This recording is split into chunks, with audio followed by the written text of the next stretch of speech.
कल का जो डे था that was basic day, first day, right, जिसमें ब्लड प्रेशर है, डायबिटीज़ है, वो क्या है, वो कैसे ठीक करें, you have understood most of the things.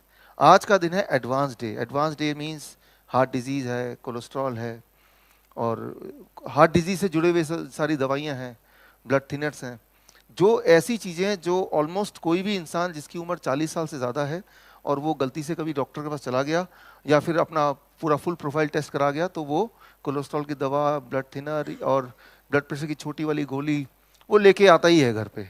अब तो उसको लोग दवा भी नहीं मानते, बस एक प्रिवेंशन के लिए है, राइट। सो मैंने आपको कल बोला था, आप अभी आपसे बात हुई आज, राइट, तो कुछ और पेशेंट से बात हुई, पार्टिसिपेंट से बात हुई कि हाँ हमने आपकी बात कल सुनी और आज हमने दवा नहीं लिया।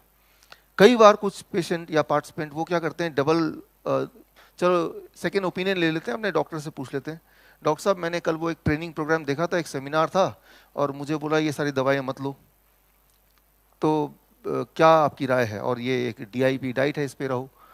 तो आपको तो पता ही होगा जवाब कि अगर आपने छोड़ा और कुछ हो गया तो मैं जिम्मेदार नहीं हूं।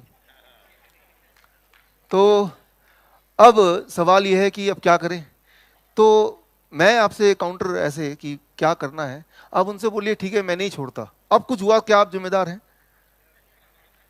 तो उनका जवाब, अगर दवा लेते हुए कुछ हुआ फिर तो मैं बिल्कुल जिम्मेदार नहीं हूं, क्योंकि अगर दवा लेते हुए कुछ होगा तो doctor by law is protected, उनको प्रोटेक्शन मिली हुई है, राइट। दवा लेते हुए अगर आपको कुछ भी हो जाए तो doctor is protected by law, आप कुछ नहीं बिगाड़ सकते उनका, राइट। सो चाहे दवा लें या ना लें, कुछ अगर होगा तो सिर्फ एक ही इंसान जिम्मेदार है, वो है आप खुद, नोबडी एल्स। तो अगर आपकी ही जिम्मेदारी है फिर तो आपको ही अंडरस्टैंड करना पड़ेगा सारा कुछ, राइट। जिम्मेदारी कभी भी आप देखेंगे डॉक्टर को, अगर कुछ भी आप काउंटर क्वेश्चन करेंगे, ये दवा छोड़ दूं ना लूं, तो पहला होगा कुछ हो गया तो मैं जिम्मेदार हूं। लेकिन ये डायलॉग का कोई बेसिस नहीं है, क्योंकि दवा लेते हुए कुछ हो गया क्या तब जिम्मेदारी है, तब भी नहीं है।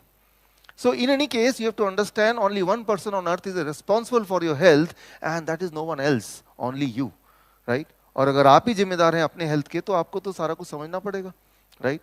जो गाड़ी आप चलाते हैं उस गाड़ी की मैकेनिक भी अगर आप ही हैं, किसी और की जिम्मेदारी है ही नहीं, तो थोड़ा तो मैकेनिक बनना ही पड़ेगा, कोई ऑप्शन नहीं है आपके पास। अगर आप सोचते हैं कि मैकेनिक तो दुनिया भर में है तो मैं उससे ठीक करा लूंगा, आपका जो रास्ता है वो जंगल का रास्ता है जहां कोई मैकेनिक मिलेगा नहीं। मैकेनिक के रूप में एक चोर जरूर, लुटेरा जरूर मिल सकता है। So that is what we have to understand.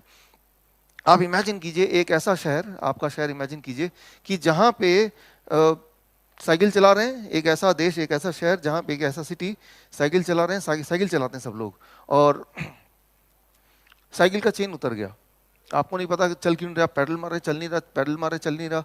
तो वहाँ पे साइकिल स्टेशन बने हुए हैं, रिपेयरिंग स्टेशन, और टाई पहन के इंजीनियर्स हैं जो वहाँ इक्विप्ड हैं, जो कई कई साल की पढ़ाई की है साइकिल के ऊपर।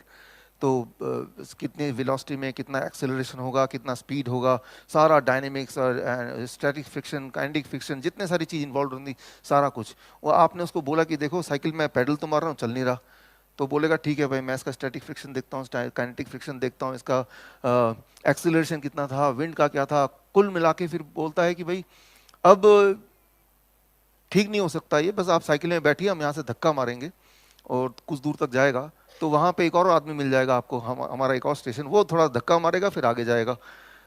तो आपको लगता है यही होगा, अब तो चलो कोई इलाज ही नहीं है, तो वो धक्का मार देता है उतने दूर तक जितने दूर पे अगला वाला साइकिल स्टेशन है। वो भी एक इंजीनियर है, उसने भी 7 साल की पढ़ाई की है अपनी, राइट, और वो पढ़ाई बिल्कुल सेम है, तो वो भी सेम ही भाषा बोल रहा है और बोल रहा है ठीक है अगली धक्का मैं मार देता हूँ, और हर धक्के का एक कॉस्ट है, एक पैसा है, राइट। तो इस तरह से उसकी गाड़ी तो आगे बढ़ती जा रही, बढ़ती जा रही, बढ़ती जा रही, और जाते जाते अचानक हम जैसा, आप जैसा कोई एक आदमी मिल जाता है, वो बोलता है यार ये चेन लगा दो, आपको धक्के मारने की जरूरत ही नहीं है, तो उसका तो धंधा सबका ठप हो गया। तो एक कानून बन गया उस शहर में, एक लॉ बन गया बाय गवर्नमेंट कि भाई कोई अगर ये बताएगा कि चेन लगाने से, ऐसे चेन लगाते हैं और उसके बाद कोई धक्का मारने की जरूरत नहीं, आपकी साइकिल दोबारा चल पड़ेगी, ऐसा अगर कोई बोलेगा तो उसको सजा होगी, उसको जेल भेज दिया जाएगा, राइट। सुनने में आपको थोड़ा अटपटा लग रहा है ये कैसी कहानी है, लेकिन एक्चुअली यही हो रहा है मेडिकल सिस्टम में इंडिया में, राइट।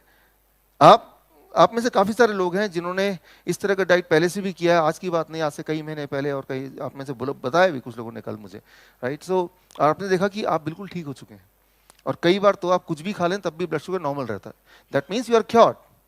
लेकिन अगर लीगली अगर अगर आप बोलेंगे कि डायबिटीज क्योर हो सकता है, cure word the moment you use it, so that is punishable offence in India, right. एक लॉ बना था 1952 में जो कि अभी भी पकड़ के बैठे हुए हैं, Indian medical association, food and drug administration India का जो है, कि वो लॉ ये कहता है कि डायबिटीज क्योर नहीं होता, हाइपरटेंशन क्योर नहीं होता, जबकि ट्रुथ ये है कि वो हर बार क्योर होता है जैसे कॉमन कोल्ड क्योर होता है।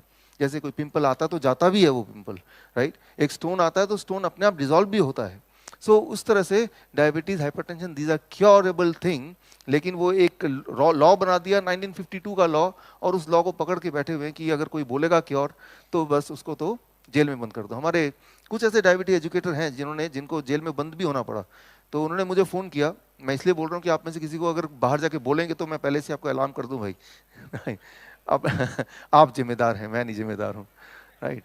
तो मैंने उसको बोला आपके लिए भी कि मैंने उसको बोला जेल से निकलना नहीं, right, and then we will see, but don't come out of the jail. अंदर तो चले ही गए हो, right, now we have to fight the case. मौका तो मिल गया हमें, राइट, क्योंकि उनको एक बार लॉ इंप्लीमेंट होता है तो फिर कोर्ट ऑफ लॉ में प्रूव भी करना पड़ता है कि ये जो बोल रहे हैं गलत है, राइट। ये प्रूव करने का मौका मिलता है दोनों पक्ष को, तो वो मौका भी तो मिलेगा ना। मतलब आप में से कोई जेल जाता है तो वो जेल से निकलना नहीं है आपको, because that is the opportunity, right. और ये इंडिया लेवल पे नहीं है, वर्ल्ड लेवल पे है, राइट। आप दुनिया के सबसे अभी अभी नंबर 1 पे जो यूनिवर्सिटी है, यूनिवर्सिटी की रैंकिंग होती है हर साल, राइट। पिछले 2 साल से number 1 university that is called MIT, Massachusetts institute of technology. आप में से कुछ लोगों ने नाम सुना होगा, राइट। वहाँ से मेल आया हमारे ऑफिस में कि वो मेरा इंटरव्यू करना चाहते हैं। आपने इतना अच्छा काम किया, मुझे लगा चलो अच्छा है, कुछ तो अच्छा हो रहा है। इंटरव्यू देने के बाद फिर उन्होंने एक लेख छापा, वो गूगल में मिल जाएगा आपको।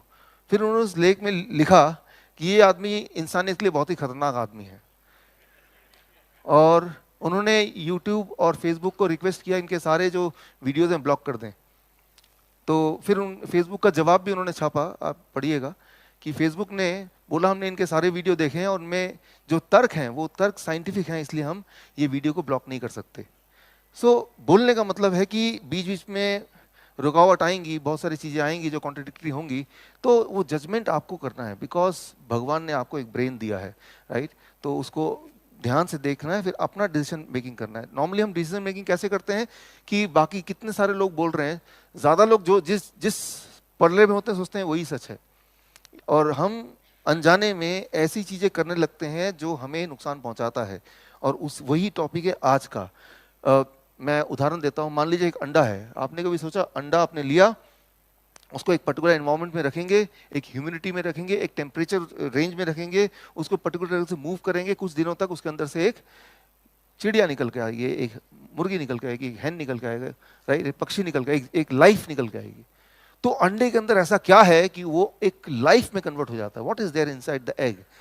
तो अगर आप किसी लैब में उसको देंगे टेस्ट करने के लिए कि इसमें क्या ऐसा है जिससे लाइफ बनता हो, तो आपको हैरानी होगी जान के, the thing which convert the egg into a life, that is cholesterol. 62% of the total energy contained in the egg, cholesterol, right?